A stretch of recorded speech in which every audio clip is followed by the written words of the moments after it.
তো welcome to my YouTube channel রোজগার with Samir YouTube চ্যানেলে। তো সবাইকে আজকে আমরা দেখব ডব্লিউবিপি পুলিশ কনস্টেবল জিকে তোমাদের এক্সামে হুবাহু কমন আসবে এই 25টি প্রশ্ন। মানে বলতে চাচ্ছি আমি যে তোমাদের যে এক্সামের লেভেলটা কী ধরনের থাকতে পারে, কী টপিক থেকে থাকতে পারে, সমস্ত টপিক থেকে আমি সেই কোশ্চেন তোমাদের লেভেলটাকে আমি বিগত বছর দেখে 2013 থেকে তোমার যে 23-24 অব্দি পরীক্ষা হয়েছে সেই সমস্ত লেভেলকে দেখে আমি এই পেপারটি তোমাদের রেডি করা হয়েছে। এই পেপারে তোমরা যত নম্বর করতে পারবা সেম তোমরা এক্সামে তত নম্বর করে আসতে পারবা আশা করি। তো আজকে তোমাদের যে প্র্যাকটিসটি চলবে সেটা হচ্ছে কনস্টেবল কনস্টেবল ডব্লিউবি কনস্টেবল তোমার প্র্যাকটিস নাম্বার চলবে। এই তোমাদের সময় থাকবে প্রতিদিন রাত 8টায় PM ঠিক আছে। তো ক্লাসটা শুরু করার আগে তোমাদের জন্য আমি একটা মোটিভেশন কোড নিয়ে আসছি, সেই কোডটা তোমরা অবশ্যই দেখবা ঠিক আছে। তো কোডটা হচ্ছে দেখতে পাচ্ছ তোমরা, এই যে তোমাদের সাকসেস সিরিটি দেখতে পাচ্ছ। তো এই সিরিটি পৌঁছানোর আগে তোমাদের এই যে সাকসেস সিরিটি, এই সিরিটি কিন্তু এই সাকসেস সিরিটি পৌঁছাতে গেলে তোমাদের কিন্তু নিজের মধ্যে একটা জেদ, এই কোডটা তোমাদের আমি নিয়ে আসছি। তো কোডটা তোমরা অবশ্যই দেখো কিন্তু ঠিক আছে। এই কোডটা যে তোমাদের আমি নিয়ে আসছি, তো কোডটি হচ্ছে তোমরা অবশ্যই এই সাকসেসের কোডটি দেখো না।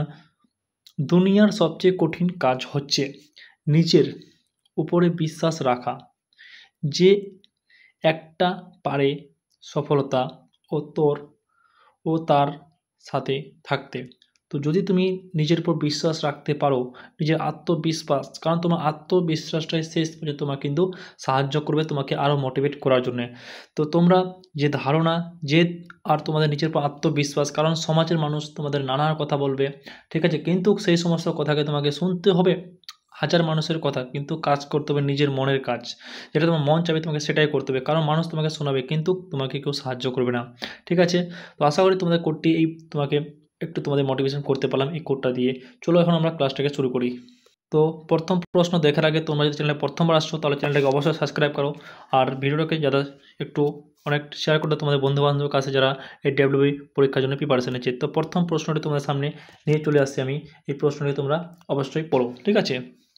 কলিল প্রথা কে চালু করেছিল? তো কলিল প্রথাটি কে চালু করেছিলেন? সবাই তাড়াতাড়ি বলো, কে চালু করেছেন? ধর্মপাল চালু করেছিলেন, না অশোক চালু করেছিলেন, না বাল সেন চালু করেছিলেন, বাল্লাল সেন চালু করেছিলেন, না চন্দ্রগুপ্ত মৌর্য চালু করেছিলেন? তো এই প্রথাটি চালু কে করেছেন? তো এই প্রথাটি চালু করেছিলেন আমাদের বাল্লাল সেন চালু করেছিলেন। অপশন তোমাদের গো অপশনটি তোমাদের হয়ে যাবে ঠিক আছে। তারপর নেক্সট প্রশ্নটা হচ্ছে তোমাদের সামনে, বছরে কোন দিনটি জল বিশ্ব নামে পরিচিত? জল বিশ্ব নামে পরিচিত তো 21 মার্চ, 21 জুন, 23শে সেপ্টেম্বর, 21শে ডিসেম্বর। তো কোন দিনটি তোমরা অবশ্যই বলো, সেটি হচ্ছে তোমাদের 23শে সেপ্টেম্বর ঠিক আছে। কোন সেপ্টেম্বর? 23শে সেপ্টেম্বরে তোমাদের দিনটি তোমাদের পরিচিত ঠিক আছে। তারপরে নেক্সট প্রশ্নটি দেখব। নেক্সট প্রশ্ন হচ্ছে 2018 সালে আন্তর্জাতিক ইন্টারনেট সম্মেলন কোন দেশের অনুষ্ঠিত হবে? কোন দেশের মধ্যে অনুষ্ঠিত হয়েছিল বা হবে ঠিক আছে। তো সেটা কোন দেশের মধ্যে ছিল? সেটা ভারতের মধ্যে ছিল, এখানে ঠিক আছে। তারপর রাশিয়ার মধ্যে ছিল, আমেরিকার মধ্যে ছিল, চায়নার মধ্যে ছিল। তো এখানে কিন্তু পুরোটা লেখেনি, হয়তো টাইপিং উঠেনি ঠিক আছে। তো তোমরা অবশ্যই কমেন্ট করে যাবে সেটা হয়ে যাবে তোমাদের চায়নার মধ্যে হয়ে যাবে ঠিক আছে। সেটা কী হবে? চায়না হয়ে যাবে। তো এখানে তোমরা অবশ্যই লিখে নেবে ঠিক আছে, চায়না তোমরা অবশ্যই লিখে নেবা চায়না, সেটা হচ্ছে চায়নার মধ্যে ছিল ঠিক আছে। অপশান তোমাদের ডি, মানে ঘ নম্বর বা ডি নম্বর বলতে পারো ঠিক আছে। তারপর নেক্সট প্রশ্নটি দেখে নেবো। নেক্সট প্রশ্ন 4 নম্বর প্রশ্নটি তোমরা দেখো যে কোন গ্যাসকে তরল পরিণত করার শর্ত কী কী? কোনো গ্যাস যদি থাকে সেই গ্যাসটাকে যদি আমরা তরলে পরিণত করি তার শর্তগুলো কী কী? প্রথমটা দেখব যে বেশি তাপমাত্রা ও উচ্চ চাপে হবে না, কম তাপমাত্রা ও উচ্চ চাপে। তো অপশান তোমাদের খ হয়ে যাবে যে কম তাপমাত্রায় ও উচ্চ চাপে আমরা কিন্তু কোনো যে তরল বস্তু সেটা গ্যাসে পরিণত করতে পারবো ঠিক আছে। তারপর নেক্সট প্রশ্নটি দেখলাম, ফোরিয়া সেন্ট্রাল মানুষের দেহে কোন অঙ্গে দেখা যায়? তো মানুষের দেহে কোন অঙ্গটি দেখা যায়? মস্তিষ্কে দেখা যায়, চোখে দেখা যায়, কানে দেখা যায়, নাকে দেখা যায়। তো কোন অঙ্গটিতে দেখা যায়? সেটা হচ্ছে আমাদের চোখের মধ্যে দেখা যায়। কোথায় দেখা যায়? চোখের মধ্যে দেখা যায় ঠিক আছে। তারপর নেক্সট প্রশ্নটি দেখো, কাস্কেড তন্ত্র কোন বিজ্ঞানী গবেষণা সফল ছিলেন? তো কোন বিজ্ঞানী গবেষণায় তিনি সফল ছিলেন? পিয়ের কুরি ছিলেন, জগদীশ চন্দ্র বসু ছিলেন, না মাদাম কুরি ছিলেন, হোমি জাংলি ভাবা ছিলেন। তো কে ছিলেন তোমরা অবশ্যই কমেন্ট করে, সেটা ছিল হোমি জাগির ভাবা ছিলেন। অপশন তোমাদের ডি হয়ে যাবে, ঘ নম্বরটি তোমাদের হয়ে যাবে। ঠিক আছে, তারপরে নেক্সট প্রশ্নটিকে দেখে নেব, কার শাসনকালে রাজসভা বোর্ড স্থাপিত হয়েছিল? তো কার শাসনকালে হয়েছিল? লর্ড ওয়েলেসলি, লর্ড ডালহৌসি, না লর্ড কার্জন, না লর্ড ওয়েলেসলি ব্যান্টি? তো কার শাসনকালে সেটি হয়েছিল তোমরা অবশ্যই বলো, সেটা হচ্ছে লর্ড আমাদের ওয়েলেসলি। ঠিক আছে, তোমরা কিন্তু কমেন্ট বক্সে অবশ্যই তোমাদের যখন শেষ হয়ে যাবে তোমরা কিন্তু নিজের নাম্বারটা চেক করবে যে তোমরা করে ঠিক করতে পারছো, আর তোমরা কিন্তু সেই সঙ্গে সঙ্গে তোমরা কিন্তু অ্যান্সারটাও গুলো করার পরে গিয়ে তোমরা চেক করবে যে তোমরা করে ঠিক করতে পারছো। ঠিক আছে, এটা হচ্ছে তোমাদের লর্ড হ্যাস্টিং ছিলেন। ঠিক আছে, তারপর নেক্সট প্রশ্নকে দেখে নেব। নেক্সট প্রশ্ন, রাজ্যে তারিণী গ্রন্থটি কার লেখা? তো রাজতরঙ্গিনী গ্রন্থটি কার লেখা ছিল? কলহন ছিলেন, না আমির খুসরু ছিলেন, না দেববাস ছিলেন, বালিমকির ছিলেন? তো সেটি কে ছিলেন তোমরা কিন্তু অবশ্যই কমেন্ট করে দাও। সেটা হচ্ছে আমাদের কলহন ছিলেন। কে ছিলেন? কলহন ছিলেন। অপশন তোমাদের এ হয়ে যাবে তোমাদের ক নম্বরটি। ঠিক আছে, তারপর নেক্সট প্রশ্নকে দেখে নেব। নেক্সট প্রশ্নটা হচ্ছে তোমাদের সামনে, নেক্সট হচ্ছে হোয়াট হ্যাপেন্স টু নেতাজি বইটি কে রচনা করেছিলেন? তো এই বইটি রচনা কে করেছিলেন তোমরা কিন্তু অবশ্যই জানো, সেটা আছে অনুজ ধর ছিলেন। তো অপশন তোমাদের কিন্তু কয় নম্বরটা হয়ে যাবে, সেটা হচ্ছে অনুজ ধর ছিলেন। ঠিক আছে, বেশি দেখার কোনো প্রয়োজন নাই। ঠিক আছে, তারপর হচ্ছে তোমরা অবশ্যই কোনো যে নেক্সট প্রশ্নকে আমরা দেখব,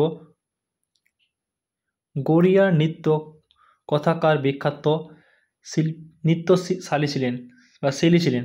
তো গড়িয়ার নৃত্য কথাকার বিখ্যাত নৃত্যশৈলী ছিলেন তোমরা কিন্তু অবশ্যই বলো যে কানাডা ছিল, না অসমের ছিল, না পশ্চিমবঙ্গের ছিল, না রাজস্থানে ছিল? ঠিক আছে, তোমরা কিন্তু অবশ্যই কমেন্ট করে তাড়াতাড়ি বলো। তো আমরা সেটা পশ্চিমবঙ্গে, ঠিক আছে, কী ছিল? আমাদের পশ্চিমবঙ্গের ছিল। ঠিক আছে, তোমাদের অপশানে কিন্তু গ হয়ে যাবে। ঠিক আছে, পশ্চিমবঙ্গের ছিল। তারপর নেক্সট প্রশ্নকে দেখবো। নেক্সট প্রশ্ন হচ্ছে তোমাদের সামনে, দ্য সুভেল অফ ইন্ডিয়া এর হেড কোয়ার্টার কোথায় অবস্থিত? দ্য সুভেল অফ ইন্ডিয়া এই হেড কোয়ার্টারটি কোথায় অবস্থিত? কেরালে, না মৌসিমরামে, না দেরাদুনে ছিল, না দিল্লিতে ছিল? তো এই হেড কোয়ার্টারটি কোথায় অবস্থিত আছে তোমরা কিন্তু অবশ্যই তাড়াতাড়ি কমেন্ট করে জানো। তো সেটা হচ্ছে আমাদের দেরাদুনের মধ্যে ছিল। কোথায় ছিল? দেরাদুনের মধ্যে অবশ্যই অপশান তোমাদের গ অ্যান্সারটি হয়ে যাবে। তারপরে নেক্সট প্রশ্নটি দেখব, বিশ্বের উচ্চতম পোস্ট অফিস কোথায় অবস্থিত? তো বিশ্বের যে সবথেকে বড় যে পোস্ট অফিসটা যে সেটা কোথায় অবস্থিত? সেটা উত্তরাখণ্ডে ছিল, না দার্জিলিং ছিল, না লাদাখে ছিল, না হিমাচল প্রদেশ ছিল? এখান থেকে তোমাদের আমি একটা জিনিস শেখাবো যে তোমরা পয়েন্ট অ্যানালাইজ করে কী করে কাটতে পারবো। যেমন আমি বলে দিলাম যে এটা এ, এটা বি, এটা সি, এটা ডি। এখন দেখো যে দার্জিলিং তো হবে না, কারণ দার্জিলিং এই কারণে হবে না, যেহেতু দার্জিলিং হচ্ছে একটা একটা হিল এরিয়া, তাহলে আমাদের বি নম্বরটা কেটে গেলো বা গ নম্বরটা কেটে গেলো।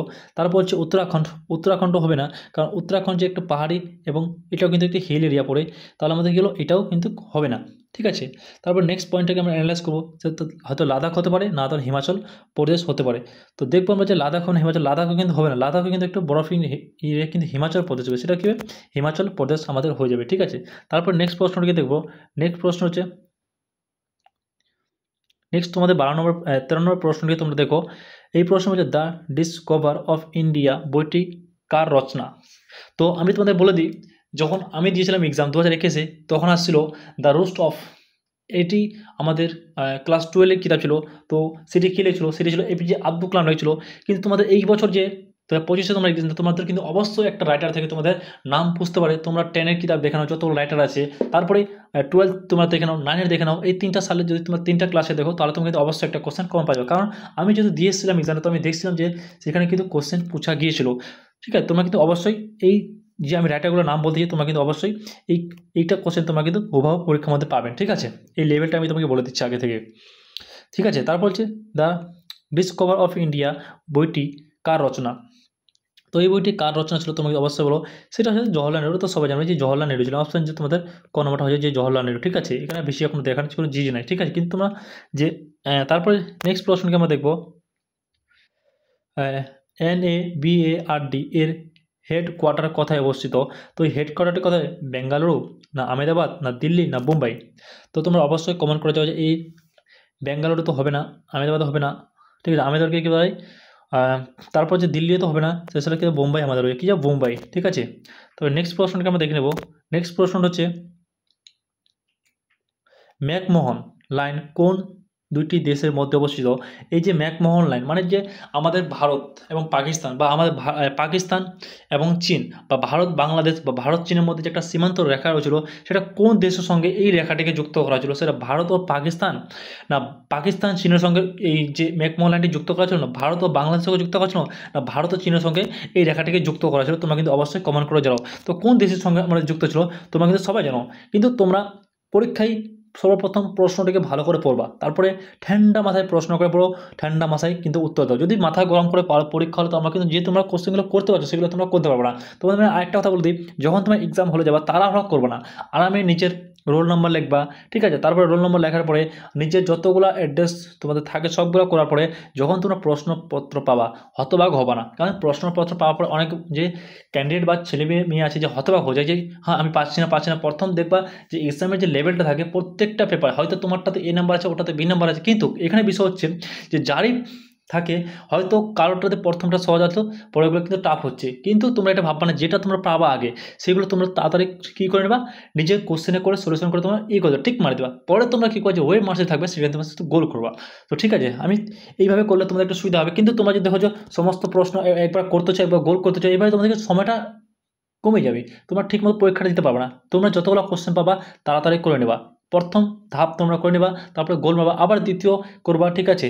কিন্তু তোমরা পারছো না সবগুলো, তুমি কী করে টুক্কা মারতে হবে না, যতগুলো পারছো আগে নিজের মতো সবগুলো করে নাও, তারপরে যখন পারছো না তখন পয়েন্ট অ্যানালাইজ করো, পয়েন্ট অ্যানালাইজ করার পর যখন পারছো না তখন তোমরা কিন্তু টুক্কার দিকে যেতে পারো। কিন্তু টুক্কা আমি কোনোদিন বলবো না যে তোমরা টুক্কা মারার কোনো প্রয়োজন নেই, যতগুলো পারছো করো, তারপরে তোমরা পয়েন্ট অ্যানালাইজ করো, তারপরে তোমরা যখন বিবেক করার পরে যখন তোমরা দেখবে তোমাদের বেশিরভাগই তোমরা কোশ্চেন করে আসতে পারছো, ঠিক আছে? তারপর হচ্ছে এই যে নেক্সট কোশ্চেনটা দেখবো, ম্যাকমোহন লাইন কোন দেশের সঙ্গে যুক্ত ছিল? তো অবশ্যই তোমাদের আমি বলছি অ্যান্সারটি হবে সেটা হচ্ছে আমাদের ভারত ও চীনের সঙ্গে যুক্ত ছিল, কারণ ভারত ও চীনের সঙ্গে এই যে ম্যাকমোহন লাইনটি রেখাটিকে যুক্ত করা হয়েছিল। তো অপশন তোমাদের ডি মানে ঘ নম্বরটা তোমাদের অ্যান্সার হয়ে যাবে, ঠিক আছে? কি ঘ নম্বরটা তোমাদের অ্যান্সার হয়। তারপর নেক্সট প্রশ্নকে দেখে নেব। নেক্সট প্রশ্নটা হচ্ছে যে স্পেনের রাজধানী শহরটির নাম কি? স্পেন যে একটা রাজধানী ছিল তার সেটি শহরটির নাম ছিল। এখন আমি তোমাকে স্পেন যে আছে তোমাদের বলতে পারি যে আমেরিকা, বলতে পারি তোমাদের লন্ডন, বলতে কোনো একটা দেশের নাম বলতে পারবে, বা আমাদের ভারতেই বলতে পারবে, কারণ পশ্চিমবঙ্গের বেশি এখানে কোশ্চেন জিজ্ঞাসা করবে, তো তোমাদের বিদেশেও কিন্তু জিজ্ঞাসা করবে, এটাকে জিএস কোশ্চেন, তো তোমাদের যেখান থেকে ওদের কিন্তু তোমাদের একটা রাজ্যগুলোর সদস্য নাম পড়তে হবে, ঠিক আছে? তো তোমরা অবশ্যই পড়বা। তো স্পেনের রাজধানী শহরটির নাম কী ছিল? তো সেই শহরটির নাম কী ছিল? কম্বো ছিল, না মাদি ছিল, না কোস্কো ছিল, না জাকাতা ছিল? তো তোমরা এখানে তোমার ল্যাঙ্গুয়েজ থেকে বুঝতে পারছো যে কোন শহরটি হতে পারে। তো সেটা ছিল মারদিস ছিল। কী ছিল? মারদিস ছিল। তোমাদের খ নম্বরটা কিন্তু অ্যান্সার হয়ে যাবে, ঠিক আছে? মারদিস ছিল। তারপরে নেক্সট প্রশ্নটি দেখে নেব। নেক্সট প্রশ্ন হচ্ছে একটি পিঁপড়ে সর্বাধিক কত ওজন বহন করতে পারে? একটা যে পিঁপড়ে তোমরা সবাই দেখছো যে পিঁপড়ে কতটা ওজন বহন করতে পারে, কারণ একটা ছোট্ট পিঁপড়ে তো একটা জাহাজকে উড়ায় নিতে পারবে না, সে তো নিজের শরীরটাকে বহন করতে পারছে না, তো তার শরীর অনুযায়ী কিন্তু তার যে ডেনাগুলো আছে সেগুলো কিন্তু বানানো হয়েছে, ঠিক আছে? তো কতটা ওজন বহন করতে পারবে? নিজের ওজন প্রায় 30 গুণ, মানে নিজের ওজন থেকে প্রায় 30 গুণ ওজন বহন করে। যদি তার ওজন যদি 100 গ্রাম হয়, 100 গ্রামে তো হবে না, তো বলেছি যদি 100 গ্রাম হয় তাহলে 30 গুণ মানে 300 গ্রাম বহন করতে হবে। যদি 40 গুণ তাহলে 40 গুণ 4টা বহন করতে হবে। তো কত গুণ ও ওজন বহন করতে পারবে তোমরা কিন্তু অবশ্যই, সেটা হচ্ছে তার নিজের ওজন থেকে প্রায় 5 গুণ ওজন বহন করতে পারে। তো ভাবতে পারছো যখন একটা পিঁপড়ে নিজের ওজন থেকে 5 গুণ বহন করতে পারে, তো তোমরা একটা মানুষ, তোমার যদি 60 কিছু ওয়েট হয়ে তুমি যদি তোমার এই মাত্র কয়েকটা 2-4টা বই যদি পড়ে তোমরা যদি সিলেকশন না নিতে পারো তাহলে কী আছে বলো? এখন পিঁপড়ে থেকে তোমরা একটা মোটিভেশন নিতে পারছো যে একটা পিঁপড়ে নিজের ওজন থেকে যদি 100 গ্রাম কি 100 গ্রামে হবে না, একটু হালকা, সে যদি এতটা বহন করে নিজের ওজন থেকে 5 গুণ, তো আমরা তো মানুষ, আমরা তো আরও কিছু করতে পারবো, ঠিক আছে? তো এটা হচ্ছে তোমাদের অপশানটি হয়ে যাবে কি, আর গ নম্বরটি তোমাদের অপশন হয়ে যাবে, ঠিক আছে? তারপরে নেক্সট প্রশ্ন হচ্ছে NASA এর পুরো নাম কি? তো NASA যে এর পুরো নামটা কি তোমরা বলো? অপশন ক, অপশন খ, অপশন গ, অপশন ঘ। তো তোমরা তাড়াতাড়ি অপশানটি কমেন্ট বক্সে তোমরা উত্তর দাও। তো সেটা হয়ে যাবে তোমাদের অপশান এ, ন্যাশনাল অ্যাকুরেটিভ অ্যান্ড স্পেস অ্যাডমিনিস্ট্রেশন, ঠিক আছে?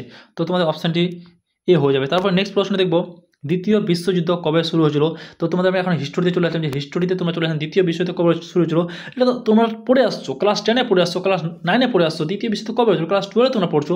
তো অবশ্যই তোমরা এই কোশ্চেনটা অ্যান্সার করতে পারবো, ঠিক আছে? যদি এই ধরনের লেভেলেই তোমাদের কিন্তু এক্সামটা হবে, ঠিক আছে? তো দ্বিতীয় বিশ্বযুদ্ধ কবে হয়েছিল, সেই বিশ্বযুদ্ধটি কবে হয়েছিল তোমরা কিন্তু অবশ্যই জানো। সেটা হয়েছিল 1943-এ, 1944-এ, 1945-এ, 1946-এ। তো 1946-এ কী ছিল তোমরা কিন্তু অবশ্যই জানো, 1944-এ কী ছিল, 1943-এ কী ছিল তোমরা কিন্তু অবশ্যই জানো। তো দ্বিতীয় বিশ্বযুদ্ধটি কবে হয়েছিল তাড়াতাড়ি তোমরা কিন্তু অ্যান্সার করো। সেটা তো তোমরা জানো যে দ্বিতীয় বিশ্বযুদ্ধ 1945 সালে, প্রথম বিশ্বযুদ্ধ কবে ছিল তোমরা কিন্তু অবশ্যই কমেন্ট বক্সে আমাকে জানাবা, ঠিক আছে। এটা তোমাদের ছড়ে দিলাম, এখন কিন্তু তৃতীয় বিশ্বযুদ্ধ হয়নি, ঠিক আছে। তারপর নেক্সট প্রশ্নটা হচ্ছে কত খ্রিস্টাব্দে টাইটানিক জাহাজটি ডুবে গেছিল। তো টাইটানিক একটা কিন্তু ভারতের সবথেকে বড় বিশাল জাহাজ হচ্ছে টাইটানিক জাহাজ। সেই জাহাজটি বরফে ধাক্কা খেয়ে কিন্তু সেই জাহাজটি ডুবে গেল, এখন পর্যন্ত সেটা সমুদ্রের তলায় ডুবে আছে। তো কত সালে, 1910 খ্রিস্টাব্দে না 1912 খ্রিস্টাব্দে, 1914 খ্রিস্টাব্দে, 1916 খ্রিস্টাব্দে। তো কত খ্রিস্টাব্দে টাইটানিক জাহাজটি ডুবে গেছিলো তোমরা কিন্তু শুনছো, যখন তোমরা ক্লাস 9-এ পড়ছো, এই তোমাদেরকে 9-এর কিতাব থেকে তোমরা এগুলো পড়ে আসছো, ঠিক আছে। এগুলো সবগুলো কিন্তু কমন কোশ্চেন। তো কত সালে টাইটানিক জাহাজটি ডুবছিল তোমরা তাড়াতাড়ি অ্যান্সার করো আমাকে, ঠিক আছে। তো সেটা যাবে তোমাদের টাইটানিক জাহাজটি কত সালে ডুবছিল, সেটা হয়ে তোমাদের 1922-এ কিন্তু এই টাইটানিক জাহাজটি ডুবে গিয়েছিল, ঠিক আছে, 1922-এ। তারপরে নেক্সট প্রশ্নটি দেখতে পাচ্ছ, অক্টোপাস কয়টি হৃৎপিণ্ড আছে। তো অক্টোপাসের হৃৎপিণ্ড কয়টি আছে, হৃৎপিণ্ড তো তোমরা হৃৎপিণ্ড টপিক গিয়ে তোমরা 9-এ ক্লাস পড়তে পারবা, ওখানে গিয়ে তোমরা 9-এর পুরোটাকে পড়ে নেবে। হৃৎপিণ্ড অক্টোপাসের কয়টি হৃৎপিণ্ড থাকে, একটি থাকে, দুইটি থাকে, তিনটি থাকে, চারটি থাকে। তো তোমরা অবশ্যই তাড়াতাড়ি বলছো অক্টোপাসের কয়টি হৃৎপিণ্ড থাকে। অক্টোপাসের হচ্ছে 3টি হৃৎপিণ্ড থাকে, কয়টি থাকে, 3টি থাকে, ঠিক আছে। অক্টোপাসের 3টি হৃৎপিণ্ড অপশন তোমাদের গ কিন্তু হয়ে যাবে। তারপরে নেক্সট প্রশ্নটা হচ্ছে কোন ভাষায় বিশ্বের সবথেকে বেশি মানুষ কথা বলে। তো কোন ভাষায়, ইংরেজিতে বলে না, হিন্দিতে বলে না, আরবিতে বলে না, চীনা বলে। তো চীনা তো বলেই না, এটা তোমাদের যদি না পড়ো জিকে টাইপ কোশ্চেন কিন্তু তোমরা এটা আসানিতে করতে পারবা যে চীনা তো বলতে পারে না, চীনা তো বলতে পারে না, না না। কোন ভাষায় সবথেকে বেশি মানুষ কথা বলে, তো সবথেকে বেশি মানুষ তো ইংরেজিতে বলতেই পারে না, হিন্দি তো আমাদের শুধু হিন্দি এখানে বলে, কিন্তু সবথেকে বেশি চীনা বলে, ঠিক আছে। তোমরা কিন্তু প্রথম ভাবছো যে আমাদের কী বলতে, কিন্তু তোমাদের কিন্তু চীনাই হবে, ঠিক আছে। অপশানে কিন্তু চীনা হয়ে যাবে। তো চীনা যে ভাষা সবথেকে বেশি কিন্তু বিশ্বের মানুষ বলে, ঠিক আছে। তারপর নেক্সট কোশ্চেন হচ্ছে কোন মাসে পৃথিবী সূর্য থেকে কাছে আসে। তো কোন মাসে আসে, জানুয়ারিতে, এপ্রিলে, ডিসেম্বরে না ডিসেম্বর তো তোমাদের ঠিক মতো লিখতেই পারেনি মাসটাকে, ঠিক আছে। তো কোন মাঘে, হ্যাঁ সরি লিখছি মাঘে হয়তো বাংলাতে মাঘে। তো কোন মাসে, তাড়াতাড়ি তোমরা কিন্তু অ্যান্সার করো। তো সেটা হচ্ছে জানুয়ারিতে। কবে, সেটা হচ্ছে তোমাদের কিন্তু জানুয়ারিতে, ঠিক আছে। অপশান তোমাদের কিন্তু ক হয়ে যাবে, ঠিক আছে। জানুয়ারিতে যে আছে পৃথিবীর সূর্য সব থেকে কাছে আসে। তারপরে নেক্সট প্রশ্নটা 24 নম্বর প্রশ্নটা হচ্ছে তোমার সামনে, লোহাকে মরচ হাতে থেকে রক্ষা করার জন্য কোন ধাতু ব্যবহার করা হয়। তো লোহা যখন মাটিতে আমরা রেখে দিই বা বাড়িতে যে টিনগুলো পরে আমরা রোদের উপরে সেটা নিয়ে মশাদ হয়ে যায়, তো সেটাকে কোন জিনিসটা আমরা দিলে সেটা রক্ষা করতে পারবো, অ্যালুমিনিয়াম, কার্বন, ক্রোমিনিয়াম না টিন, সেটাতে আমরা কী দিলে সেটা কিন্তু আমরা রক্ষা পাবো। তোমরা তাড়াতাড়ি অ্যান্সারটা আমাকে বলো। তো সেটা কি হয়ে যাবে তাড়াতাড়ি বলো, সেটা হয়ে যাবে ক্রোমিয়াম যদি আমরা দিই তো সেটা কিন্তু আমরা মশা থেকে লোহাটাকে রক্ষা করতে পারবো। তারপর হচ্ছে নেক্সট প্রশ্ন হচ্ছে মানবের শরীরে কোন গ্রুপ এর রক্ত সবথেকে বেশি পাওয়া যায়। তো কোন গ্রুপ প্লাস এ না প্লাস বি না AB প্লাস না O প্লাস, তো কোন গ্রুপের রক্ত সবথেকে বেশি পাওয়া যায়। তো সবারই শরীরের মধ্যে ব্লাড আছে, তো তোমরা সবাই জানো যে কোন গ্রুপে মানে সবথেকে বেশি সেটা হচ্ছে B প্লাস, বি প্লাস সবথেকে আমরা বেশি কিন্তু ব্লাড সবথেকে বেশি পাওয়া যায়, ঠিক আছে। তো আজকে তোমাদের এই প্র্যাকটিস সেটটি হয়ে গেল, শেষ খতম হয়ে গেল। নেক্সট তোমরা আগামী কালকে অবশ্যই আসো, ঠিক আছে। আর আজকে এই পিডিএফটা তোমরা কথা পাবা আমাদের হোয়াটসঅ্যাপ গ্রুপ, টেলিগ্রাম গ্রুপে তোমরা কিন্তু এই পিডিএফটি পাই যাবা, ঠিক আছে। তো তোমাদের আমাদের হোয়াটসঅ্যাপ গ্রুপ, টেলিগ্রাম গ্রুপের লিঙ্ক তোমাদের এই ভিডিও ডেসক্রিপশন বক্সে পাই যাবা, ঠিক আছে। তারপরে বলে দিই, আর তোমরা কিন্তু অবশ্যই ক্লাসে টাইম মতো আসো। যদি আজ থেকে প্রথম ক্লাস হচ্ছে তাহলে এই প্র্যাকটিসটা তোমাদের এক্সাম পর্যন্ত চলবে, ঠিক আছে। আর যদি তোমাদের কিছু ম্যাটেরিয়াল বা ম্যারাথন ক্লাস লাগে বা কিছু নোট লাগে, তোমরা অবশ্যই আমাকে এই যে নম্বরটি তোমাদের নিচে দেওয়া থাকে সেই নম্বরে তোমরা আমাকে পার্সোনালি মেসেজ করে তোমাদের কিছু প্রয়োজন হয় যে বা কোনো টপিক বা কোনো কিছু লাগে, তাহলে অবশ্যই তোমরা আমাকে তোমাদের যা মন্তব্য বা ডাউট হচ্ছে সেটা তোমরা কমেন্ট বক্সে জানাও। কমেন্ট বক্সে যদি তারপরে যদি আমার সঙ্গে কন্ট্যাক্ট করছে তাহলে আমার নম্বর তোমাদের ভিডিও ডেসক্রিপশন বক্সে পাওয়া যাবে, হোয়াটসঅ্যাপ গ্রুপ, টেলিগ্রাম গ্রুপ সবই কিছু পাওয়া যাবে, সেখানে তোমাকে নোটও পাওয়া যাবে, ঠিক আছে। এই আর তোমাদের ফ্রিতে নোট দেওয়া হয় এবং তোমাকে কিতাবও দেওয়া হয়, তো তোমরা অবশ্যই আমাদের হোয়াটসঅ্যাপ গ্রুপে জয়েন হয়ে যাবে। আর পিডিএফটা তোমাদের সংগ্রহ করে নেওয়া টেলিগ্রাম গ্রুপ থেকে। তো আবার আমরা নেক্সট ক্লাসে দেখা হবে। তো সবাই ভালো থাকো, সুস্থ থাকো। আগামীকালকে তোমাদের এই মাসে তোমাদের শেষের দিকে পরীক্ষা, তো সবাই ভালো করে প্রিপারেশন করতে থাকো। জয় হিন্দ, ভারত মাতা কি জয়।